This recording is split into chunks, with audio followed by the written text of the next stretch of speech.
창세기 29장 31절부터 30장 8절 말씀으로 결핍의 시대 해답은 이라는 제목으로 하나님 말씀 증거하겠습니다. 찰리 채플린이라는 코미디언이 있습니다. 찰리 채플린은 아마도 지금까지 가장 유명한 코미디언일 것입니다. 작은 콧수염을 달고서 머리에는 중절모를 쓰고 꼭 끼는 위독과 헐렁한 바지 차림으로 사람 지팡이를 돌리며 보여주는 우스꽝한 못지가 표정에 전 세계 사람들은 배꼽을 잡고 웃게 만들었을 것입니다. 세상을 웃게 만든 찰리 채플린의 유명한 말이 있습니다. 인생을 멀리서 보면 희극이지만 가까이서 보면 비극이다. 누군가는 너무나 행복해 보입니다. 아무 문제 없어 보입니다. 그러나 모든 인생에는 눈물과 한숨이 있을 것이고 아픔도 깃들여 있을 것입니다. 성경에 나오는 야곱의 가정 역시 그러합니다. 부지런하고 능력 있는 남편, 그리고 그에게는 두 아내 레아와 라헬이 있었습니다. 겉으로는 남볼 거 없이 보였습니다. 그러나 안으로 들어가면 이 야곱의 가정은 문제투성이었습니다. 지금 삶에는 결핍의 문제가 너무나 많습니다. 정신적으로나 물질적으로나 다양한 결핍이 우리의 삶에 각자 자신에게도 있을 것입니다. 그리고 그 결핍으로 인해 많은 사람들이 힘들어하고 있습니다. 야곱의 가정에도 결핍의 문제가 있었습니다. 특히 야곱의 아내들인 레아와 라헬에게도 있다는 것입니다. 살펴보겠습니다. 31절 말씀입니다. 여호와께서 레아가 사랑받지 못함을 보시고 그의 태를 여섰으나 라헬은 자녀가 없었더라.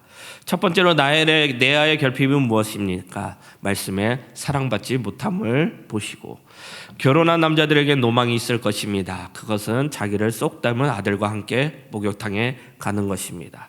아들이 아빠 등을 밀어준다고 하면서 고사리 같은 손으로 문지르는 것은 너무나 좋을 것입니다. 저도 고성선교 때 가보면 아버지가 아들과 같이 목욕하는 모습을 보면 참 보기 좋았습니다. 딸은 가만히 있어도 예쁘지만 아들은 그런 재미가 많다고 이야기를 합니다. 그러나 가부장 시대의 고대 사회에서는 딸보다 아들을 더 귀하게 여겼을 것입니다. 그렇기 때문에 레아는 아들을 낳아주면 냉담한 내 남편이 나를 사랑해 주지 않을까 생각을 했을 것입니다. 그래서 32절 말씀입니다. 내가 임신하여 아들을 낳고 그의 이름을 누벤이라 하여 이르되 여호와께서 나의 계름을 돌보셨으니 이제는 내 남편이 나를 사랑하리로라 하였더라. 그러나 애당초 야곱은 레아에게 마음이 없었습니다. 야곱이 아침에 신방에 눈을 떴을 때 라헬이 아닌 레아가 있는 것을 보고 야곱이 화낸 것을 알 수 있습니다. 그리고 다음 구절 34절을 보면 레아의 비참한 마음 또한 알 수 있습니다. 그가 단시 임신하여 아들을 낳고 이르되 여호와께서 내가 사랑받지 못함을 들으셨으므로 내게 이 아들을 주셨도다 하고 그의 이름을 시므온이라 하였으며 레아에게는 남편에 대한 사랑의 결핍이 그의 인생 속에 있었습니다. 그러면 라헬의 결핍은 무엇입니까? 31절 말씀에 자녀가 없었더라. 반면에 동생 라헬은 어땠습니까? 야곱의 사랑을 듬뿍 받았습니다. 심지어 야곱은 라헬을 얻기 위해 7년 동안 스스로 종살이를 하였습니다. 그만큼 라헬을 열렬히 사랑했습니다. 언니 레아에게 그렇게 간구하던 것은 라헬은 너무나 손쉽게 얻을 수 있었습니다. 야곱의 라헬 사랑은 레아에게도 너무나도 편파적이고 불공평한 것이었을 것입니다. 하지만 동생 라헬에게도 큰 결핍이 있었습니다. 그것은 레아와 반대로 자식이 없었다는 것입니다. 30장 1절 말씀입니다. 라헬이 자기가 야곱에게서 아들 낳지 못함을 보고 그의 언니를 시기하여 야곱에게 이르되 내가 자식을 낳게 하라. 그렇지 아니하면 내가 죽겠노라. 말씀을 보면 라헬이 자식을 얼마나 갈망했는지 생각했는지 볼 수 있습니다. 이처럼 레아는 레아대로 라헬은 라헬대로 다들 결핍이 있었다는 것입니다. 우리도 마찬가지입니다. 사람들은 사람들 낳는데도 그만큼 수많은 이유로 결핍이 있다는 것입니다. 어떤 가정은 행복해 보입니다. 자녀들이 속을 안 썩입니다. 문제는 근데 돈이 없습니다. 물질의 결핍이 있다는 것입니다. 건강이 무너져서 고통받는 분들도 계실 것입니다. 레아처럼 사랑이 너무나 갈급한 사람도 있을 것입니다. 화목하고 따뜻한 가정이 부러운 분도 계실 것이고 라헬처럼 자녀가 없는 결핍도 있을 것입니다. 요즘 청년들은 어떠합니까? 일을 하고 싶은데 취업을 하지 못합니다. 앞날에 대한 꿈과 비전도 없이 하루하루 무기력하게 살아가고도 있습니다. 그 외에도 여러 가지 결핍이 우리의 삶 속에, 우리의 주변 속에 있다는 것입니다. 중요한 것은 바로 이런 결핍의 문제에 직면했을 때 우리가 신앙인으로서, 그리스도인으로서 어떤 방법과 태도를 취하느냐가 중요하다는 것입니다. 그래서 성경 말씀을 통해 올바른 해답을 찾아야 할 것입니다. 야곱의 아내인 레아와 나엘은 결핍의 문제가 있었습니다. 우리에도 결핍의 문제가 있습니다. 오늘 성경 본문 말씀을 통해서 이 결핍 문제를 어떻게 해결하는지 찾아보도록 하겠습니다. 첫 번째입니다. 하나님의 일하심, 하나님의 주권, 하나님의 뜻, 이 모든 하나님을 믿고 하나님 한 분만으로 만족하며 살아야 된다는 것입니다. 32절부터 35절 말씀입니다. 내가 임신하여 아들을 낳고 그의 이름을 누벤이라 하여 이르되 여호와께서 나의 괴로움을 돌보셨으니 이제는 내 남편이 나를 사랑하노라 하였더라. 그가 다시 임신하여 아들을 낳고 이르되 여호와께서 내가 사랑받지 못함을 들으셨으므로 내가 이 아들을 주셨더라 하고 그의 이름을 시므온이라 하였으며 그가 또 임신하여 아들을 낳고 이르되 내가 그에게 새 아들을 낳았으니 내 남편이 지금으로 나와 연합하리로다 하고 그의 이름을 네이라 하였으며 그가 또 임신하여 아들을 낳고 이르되 내가 이제 여호와를 찬송하리다 하고 이로 말미암아 그가 그의 이름을 유다라 하였고 그의 출산을 멈추었더라. 본문 말씀을 보시면 야곱과 레아가 낳은 아들들의 이야기하고 있습니다. 32절에 보시면 여호와께서, 33절에 보시면 여호와께서, 35절을 보시면 여호와를. 레아는 여호와를 찾고 있습니다. 레아는 자녀들의 이름에 하나님과 결부시키고 있고, 중요한 것은 여기에서 하나님과 레아는 밀접한 관계를 보여주고 있다는 것입니다. 남편으로부터 미움받는 아내는 가정에서 다른 아내에게 여러 가지 면에서 밀릴 수밖에 없습니다. 하나님은 이런 레아를 불쌍히 여기셔서 아이를 낳게 하셨습니다. 남편에게 살지 못했던 레아를 하나님께서 위로해 주신 것입니다. 레아는 자신이 낳은 아들을 첫째 아들의 이름을 느벤이라 합니다. 문자적인 뜻은 보라, 아들이라 라는 뜻입니다. 레아는 이 아들의 이름에 하나님이 나의 고통을 살피시고 나에게 아이를 주셨다는 의미를 부여하고 있습니다. 레아는 기대합니다. 자신이 아이들을 낳았으니 이제부터는 남편이 자신을 사랑해 줄 거라 생각한 것입니다. 그리고 레아가 두 번째 아들을 낳아 이름을 시므온이라 합니다. 시므온은 들으심이라는 뜻입니다. 레아는 아이에게 이름을 주면서 하나님이 내가 남편의 사랑을 받지 못함을 들으셨다는 의미를 부여합니다. 남편에게 사랑받고 싶은 아내의 애절함이 담겨 있는 것입니다. 레아는 하나님이 이 어려운 가운데 있는 자기 백성들을 돌보시라는 분을 알고 이런 고백을 하고 있는 것입니다. 이어서 레아는 세 번째 아들을 낳아 이름을 레이라고 합니다. 레이는 연합이라는 뜻입니다. 레아는 내가 아들을 셋이나 낳았으니 이제 남편도 별 수 없이 나랑 연합하겠지라는 기대를 가지고 있는 것입니다. 또한 레아는 네 번째 아들을 낳았는데 이름을 유다라고 합니다. 유다는 찬양받음이라는 뜻을 가집니다. 이제부터는 여호와를 찬양하겠다라는 레아의 결심이 담긴 이름이었습니다. 한 집안 아들을 4명이나 레아는 마냥 기뻐하지 않았습니다. 여기에는 남편에게 사랑받지 못하는 레아의 아픔이 있기 때문입니다. 레아는 아이를 낳을 때마다 남편이 자신의 사랑해 줄 것을 소망합니다. 하지만 야곱은 그렇게 하지 않았습니다. 그때마다 레아가 느꼈을 좌절감과 절망은 컸을 것입니다. 그래서 이 큰 절망과 좌절이 레아에게는 큰 결핍이 되었습니다. 하지만 하나님은 그 결핍 가운데 그녀에게 많은 자녀를 허락했습니다. 특별히 레아는 자신의 아버지가 숭배했던 우상이 아니라 야곱이 섬기는 하나님 여호와께서 자신의 괴로움을 돌보시고 탄식을 들으시며 그분이 자신에게 아이를 주셨다고 아이의 이름을 통해서 말하고 있습니다. 레아는 남편이 섬기는 하나님에 대한 믿음을 고백하고 있는 것입니다. 이렇게 레아는 4명의 아들을 출산했습니다. 그리고 그녀의 출산은 잠시 휴식기를 가집니다. 이어서 30장 1절 2절 말씀입니다. 내 아이를 자기 아내 야곱에게서 아이를 낳지 못함을 보고 그의 언니를 시기하여 야곱에게 이르되 내가 자신을 낳게 하라. 그렇지 아니하면 내가 죽겠노라. 야곱이 라헬에게 성을 내 이르되 그대를 임신하지 못하게 하시는 이는 하나님이시니 내가 하나님을 대신하겠느냐. 언니 레아를 시기하는 라헬이 남편에게 투정을 부립니다. 라헬은 남편의 사랑을 받고 있었지만 아이가 없는 자신에게 다른 것은 아무런 의미가 없는 것 같았습니다. 그래서 야곱에게 아이를 낳지 못하게 낳게 하지 않으면 죽어버리겠다고 협박 아닌 협박을 하고 있습니다. 물론 답답한 심정을 이렇게 표현한 것이라고 할 수 있지만 라헬의 이런 모습은 라헬이 가지고 있는 하나님에 대한 믿음과 이해를 엿볼 수 있는 장면이었습니다. 그러면 사랑하는 아내 라헬의 투정을 들은 야곱은 어떻게 합니까? 다정하게 그녀를 위로하고 격려했을까요?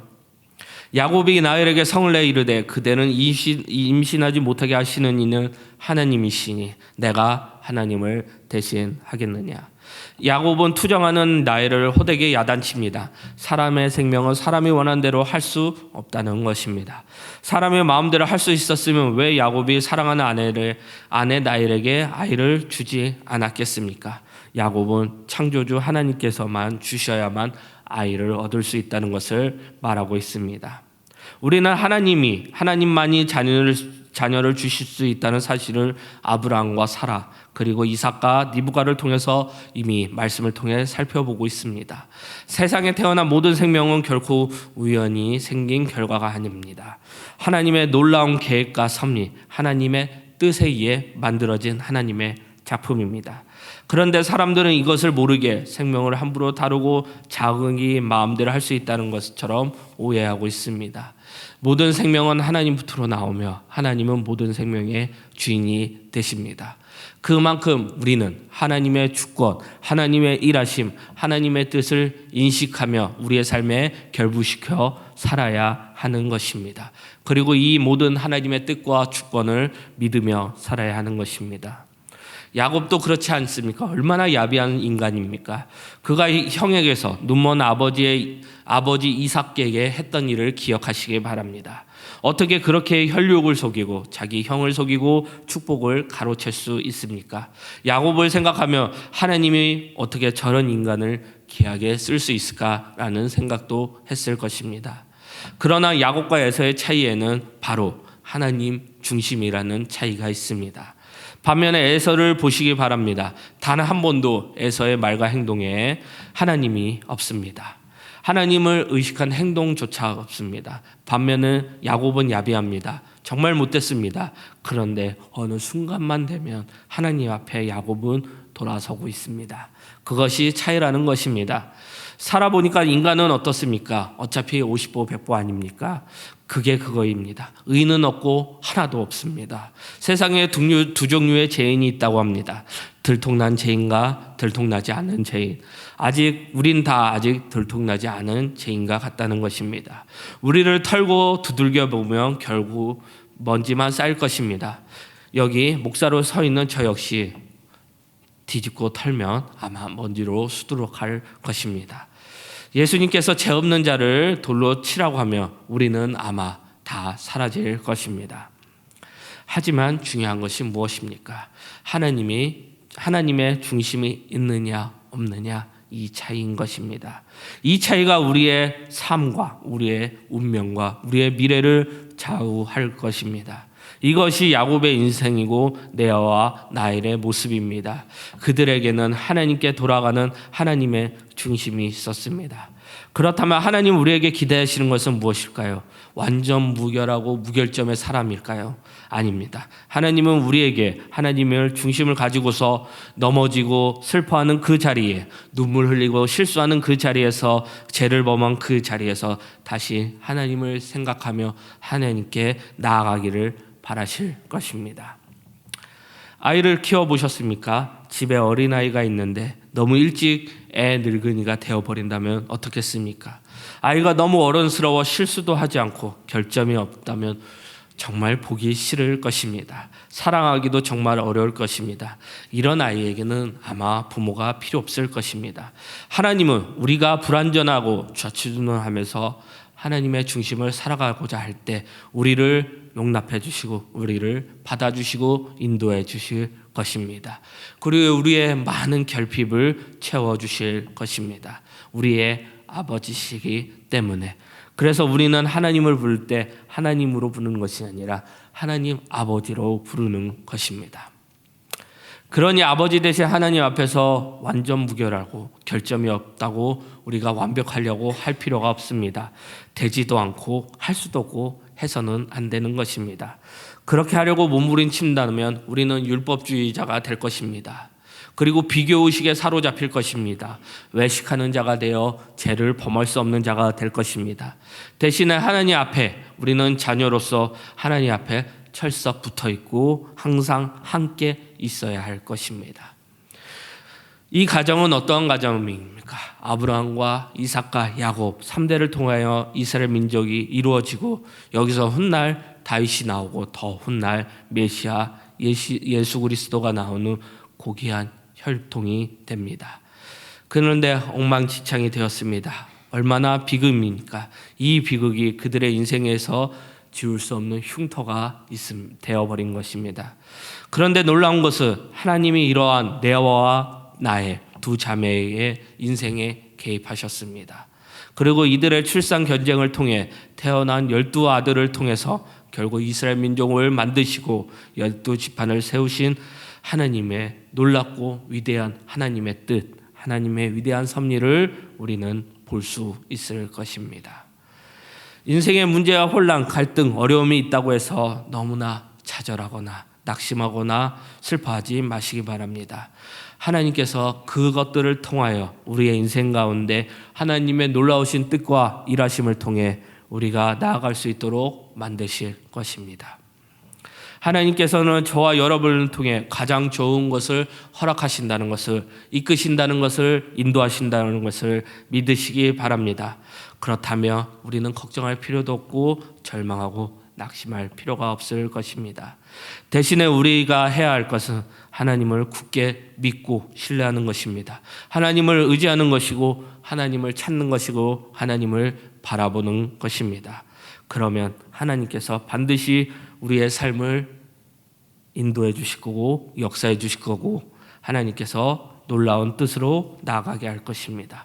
그리고 우리의 부족함, 결핍의 문제들을 해결해 주실 것입니다. 다 가진 사람은 없을 것입니다. 그렇기 때문에 우리는 부러워할 필요도 없습니다. 내가 저 사람처럼 뭔가 있었다며 저 가족은 참 행복해 보이는데 나도 저 사람은 저렇게 돈을 잘 버는데 누군가를 부러워할 수 있지만 막상 그 사람과 마주 앉아서 가슴을 열고 대화를 한다면 우리는 부러워할 필요가 없다는 것을 알고 있을 것입니다. 참 사는 것이 쉽지 않다는 것을 여러분들은 많이 알고 있을 것입니다. 우리의 부족함은 천국에서 끝납니다. 천국에 가야 우리의 부족함에서 완전히 자유로울 수 있다는 것을 아시기 바랍니다. 죄가 들어선 이후 세상은 완전히 불완전한 곳입니다. 그러므로 우리는 하나님을 더 붙잡고 그로 기뻐하고 즐거워하지 않으면 진정한 행복이 없다는 것을, 어렵다는 것을 아시기 바랍니다. 부족함, 두려움, 그 다음에 부러움, 이 세 가지는 우리의 마음속에 항상 일어나는 기본적인 세 가지입니다. 부족하다고 느끼면 욕심이 생깁니다. 두려워하다고 하면 그 두려움의 대상 때문에 놀라고 하나님을 붙잡을 수 없을 것입니다. 누군가를 부러워한다면 그것에 마음을 뺏기고 질투하고 탐심으로 미움으로 발전할 수밖에 없습니다. 그래서 우리는 하나님 앞에 집중하는 삶을 살아야 합니다. 하나님을 바라보고 하나님께 집중한다면 세상에 마음을 두지 않을 것이고 우리는 그렇게 살지 않도록 연습해야 할 것입니다. 하나님께 가장 큰 영광을 돌리는 방법은 하나님 한 분만으로 만족하는 것입니다. 그리고 하나님께서 주신 오늘을 만족하는 것입니다. 존 파이퍼 목사님은 항상 우리가 가장 만족할 때 하나님께서 가장 큰 영광을 받으신다. 자녀가 아버지에게 만족하고 그를 신뢰할 때 가정이 행복해질 것입니다. 하나님만으로, 하나님 한 분만으로 만족해야, 그 하나님 한 분만으로 만족하는 삶을 살아야 우리가 행복하다는 것입니다. 창세기 30장 22절부터 24절 말씀입니다. 하나님이 나를 생각하신지라 하나님이 그의 소원을 들으시고 그의 태를 여섰으므로 그가 임신하여 아들을 낳고 이르되 하나님이 내 부끄러움을 씻으셨다 하고 그의 이름을 요셉이라 하니 여호와는 다시 다른 아들을 내게 더하시길 원하노라 하였더라. 하나님께서는 나일에게 자녀를 주셨습니다. 하나님께서는 나일의 소원을 들으시고 하나님의 태를 열어 주셨다는 것입니다. 그래서 그동안 나일을 하나님께서 버리신 것이 아니었다는 것입니다. 나일은 이 정도까지 와야 하나님께 엎드릴 수 있는 사람이기에 그렇게 하신 것입니다. 나일을 위한 맞춤 계획으로 하나님 그 나일을 하나님의 사람으로 빚으셨다는 것입니다. 야곱과 나일을 대해 통해 알 수 있는 것이 있습니다. 야곱은 나일의 핵심을 알려주고 있었다는 것입니다. 나일의 삶 속에서 하나님을 인식하며 하나님을 중심을 가지려고 살라고 말해 준 것이었습니다. 레아의 결핍 속에서도 하나님의 중심이 있었습니다. 나일의 결핍의 속에서도 하나님의 중심이 있었습니다. 레아와 나일 결핍은 문제가 무엇이었습니까? 문제가 있었다는 것입니다. 그 문제의 해결점은 하나님을 바라보고 하나님 한 분만으로 만족하며 하나님 중심을 살아라는 것입니다. 두 번째는 하나님께 부르짖으라는 것입니다. 33절 말씀입니다. 그가 다시 임신하여 아들을 낳고 이르되 여호와께서 내가 사랑받지 못함을 들으셨으므로 내게 이 아들을 주셨더라 하고 그의 이름을 시몬이라 하였으며 여호와께서 내가 사랑받지 못함을 들으셨으므로 이것은 레아의 모습이었습니다. 30장 3절부터 8절 말씀입니다. 나일이 이르되 내 종이 미라에게 들어가라. 그 아이들을 낳아 내 무릎에 두르니 그러면 나도 그로 말미암아 자식을 얻겠노라 하고 그의 시녀 비라를 남편의 아내로 주매 야곱이 그에게로 들어갔더니 비라가 임신하여 야곱의 아들을 낳은지라. 나일이 이르되 하나님이 내 억울함을 푸시려고 내 호소를 들으사 내게 아들을 주셨다고 이로 말미암아 그의 이름을 단이라 하였으며 나일의 시녀 비라가 다시 임신하여 둘째 아들을 야곱에게 낳으며 나일이 이르되 내가 언니와 크게 경쟁하여 이겼다 하고 그의 이름을 납달리라 하였더라. 자신이 임신할 수 없다는 사실을 인식한 나일은 인간적인 대안을 찾습니다. 그녀가 야곱과 결혼할 때 아버지가 자신에게 주었던 여종 비라를 남편에게 주어서 그 여종을 통해 아들을 낳으려고 하는 것입니다. 사라가 하나님의 때를 기다리지 못하고 자신의 여종의 하가를 통해서 이스마엘을 낳은 일을 우리는 알 수 있습니다.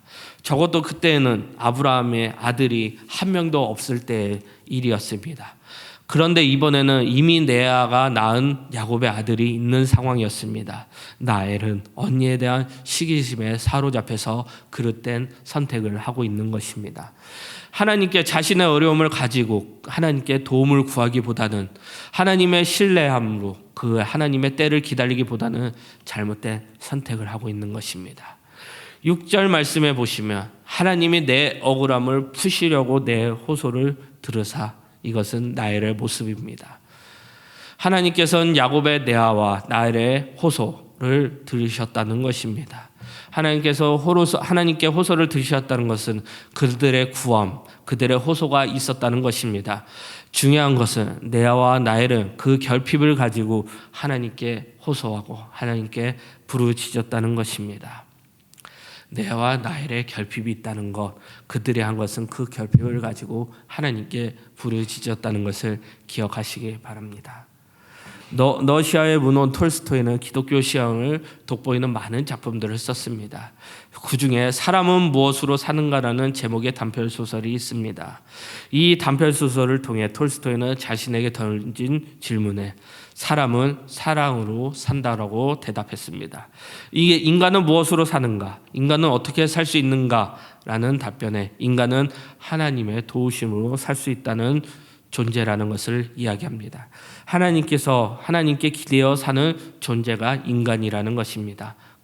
그래서 하나님은 인간이 하나님께 구하기를 원한다는 것입니다. 이사야 58장 9절 말씀입니다. 내게 부르짖을 때에는 나 여호와가 응답하겠고 내가 부르짖을 때에는 내가 여기 있다 하리니 만일 내가 내게 너희 중에서 멍에와 손가락질 허망한을 자하여 버리고. 언제나 하나님께 구인 요건은 분명합니다. 그것은 스펙 좋은 사람, 돈 많은 사람, 능력이 많은 사람, 유명한 사람, 건강한 사람을 찾는 것이 아닙니다. 하나님은 구하는 사람, 찾는 사람, 두리는 사람을 찾고 계십니다. 하나님의 도와심을, 하나님의 일하심을 원하는 사람을 찾고 있다는 것입니다. 결핍이 있습니까? 그 결핍을 하나님께 가지고 나아가시기 바랍니다. 하나님은 결핍을 가지고 있는 사람을 찾고 계시다는 것입니다. 우리는 교회 안에서 매우 다양한 기도에 대해 듣고 배웁니다. 우리는 묵상기도, 통성기도, 금식기도, 릴레이기도, 방언기도, 침묵기도, 중보기도 등 다양한 기도를 경험하며 듣고 배웠을 것입니다. 신앙생활을 하면서 기도가 얼마나 중요한지 모든 성도가 알고 있을 것이며 그 중요성을 아무리 강조해도 지나치지 않는데 우리 모든 성도님들 공감하실 것입니다. 문제는 이 중요한 기도를 하지 않는다는 것입니다. 우리의 가장 큰 문제, 우리의 가장 큰 결핍을 하나님께 구하지 않는 것입니다. 이보다 더 큰 문제는 없을 것입니다. 하나님이 우리의 모든 주인이 되시며 모든 것의 공급자이기 때문에 우리는 구하지 않으면 받지 못할 것입니다. 그래서 구해야 하는 것이고 구해야 살 것입니다. 야고보서 4장 2절과 3절 말씀입니다. 너희는 욕심을 내어도 얻지 못하여 살인하며 시기하여도 능히 취하지 못함으로 다투고 싸우는도다. 너희가 얻지 못함은 구하지 아니하기 때문이요 구하여도 받지 못함은 정욕으로 쓰려고 잘못 구하기 때문이라. 그러면 우리가 하나님께 왜 구하지 않을까요? 사람들은 너무나 바빠서 기도하지 못하고 급한 일에 쫓기다 보니 기도하고 싶어도 진득하게 기도할 시간이 없다고 말합니다. 그래서 겨우 식사 시간에 하루의 기도를 대신하거나 하루를 마치고 잠자리에 되어서 아주 형식적으로 기도하는 것이 전부일 것입니다. 사실 하나님께 구하지 않는 이유는 바빠서가 아닙니다. 우리가 바빠서 아무리 바빠도 음식을 먹고 화장실을 자고 잠을 잡니다. 생존을 위해서 필요하기 때문에 어떻게 하서라도 이런 시간을 꼭 만들어냅니다. 하루에 많은 일과는 시간을 내어서 하면서 왜 하나님께 구하는 시간은 없다고 합니까? 정확히 말하면 시간은 있습니다. 다만 우리가 시간을 내지 않을 뿐입니다. 기도할 시간이 없는 게 아니라 기도에 시간을 내어줄 믿음이 없기 때문입니다. 그것은 인생의 주인이시며 하나님의 일하심을 알고 하나님의 뜻을 아는 자들이 하나님을 생각하지 않는 것이 특징이라는 것입니다. 내 삶을 하나님께서 이끌어간다고 믿는 자는 기도합니다. 그러나 내 삶의 주인이 하나님이라고 생각하지 않으면 기도의 자리는 아마 우선순위에서 밀려날 것입니다. 나의 생존과 하나님이 별로 상관없다며 그렇게 생각한다면 기도의 시간은 점점 사라질 수밖에 없습니다. 하나님을 주인으로 모시고 살아가지 않는 자에게는 하나님이 결코 중요하지 않을 것입니다. 하나님께 구하지 않기 때문에 우리는 얻지 못함을 아시기 바랍니다. 그러므로 우리는 하나님께 구하기 위해서 우리의 모든 시간을 조율해야 합니다. 하나님께 구하는 시간을 최우선의 시간으로 두고 기도를 방해하는 모든 장애물들을 제거해야 합니다. 하나님께 구하는 순간 우리의 삶이 달라질 것이며 하나님께 구하는 사람만이 누리는 비밀을 맛보게 될 것입니다. 이 모든 것들이 하나님의 주시는 것이며 우리의 삶에 은혜의 빗줄기로 내려주실 것입니다. 결핍 또한 마찬가지입니다. 하나님께 구하면 모든 것에 채워주실 것입니다. 에스겔서 36장 37절 말씀입니다. 주 여호와께서 이같이 말씀하셨느니라. 그래도 이스라엘 족속이 이같이 자기들에게 이루어 주기를 내게 구하여야 할지라. 내가 그들의 수요를 양떼같이 많아지게 하되. 하나님은 기도를 통해 우리의 필요를 채워주시고 우리의 필요를 들으시고 응답을 통해 많은 은혜와 기적을 보여주실 것입니다. 우리는 오늘의 모든 것의 주인이신 하나님께 구해야 하는 존재입니다. 내와 나엘의 결핍의 문제가 있었습니다. 그 해답은 하나님께 부르짖는 것입니다. 말씀 마무리하겠습니다. 내와 나엘은 결핍의 문제가 있습니다. 우리에게도 결핍의 문제가 있을 것입니다. 오늘 본문 말씀은 어떻게 풀어나가고 있습니까? 하나님을 바라보고 하나님 한 분만으로 만족하며 살며 그리고 하나님께 부르짖으라는 것입니다. 우리의 인생도 마찬가지입니다. 많은 문제와 아픔과 결핍, 갈등과 괴로움이 있을 것입니다. 우리는 이런 것을 직면하면 못 살겠다 합니다. 죽겠다고 합니다. 그러나 한번 생각해 보시기 바랍니다. 정말 이런 문제가 하나도 없다면 살기 너무나 좋을까요? 그렇지 않을 것입니다. 문제가 하나도 없는 인생은 좋은 것이 아닙니다. 오히려 이런 문제와 어려움을 통해서 우리의 신앙과 인격이 성장하게 될 것입니다. 무엇보다도 내 힘으로 안 되는 문제들을 직면했을 때 우리의 모든 것 대신은 전능한 하나님께 도움을 구한다면 그리고 부르짖는다면 우리는 많은 은혜와 신앙과 인격이 성숙하게 될 것입니다. 그러면 하나님께 이 문제들을 통하여 협력하여 선을 이루신다는 것을 꼭 바라보시기 바랍니다. 이것을 통해서 우리는 하나님의 능력과 하나님의 일하심과 하나님의 은혜를 체험하면서 우리의 신앙이 성숙하게 될 것입니다. 그렇기에 우리의 모든 결핍과 시련을 통과해 본 적이 없는 사람의 신앙은 믿을 수가 없습니다. 어떻게든 우리의 결핍 속에서 우리의 많은 문제들 속에서 우리의 어려움 속에서 하나님께 나아가고 하나님 한 분만으로 된다는 고백과 찬양이 있길 바랍니다. 그리고 하나님께 부르짖으시기 바랍니다. 우리도 야곱의 아내 내와 나엘처럼 결핍의 문제가 있습니다. 결핍의 문제가 있을 때 말씀처럼 하나님을 바라보고 하나님 한 분만으로 만족하며 살며 하나님께 부르짖는 자가 되기를 홍대세교회 성도님들이 되시기를 축복합니다. 그리고 예수 그리스도의 모든 은혜가 함께하기를 기도합니다. 우리 다 함께 일어나셔서 누구도 본 적이 없는 찬양하겠습니다.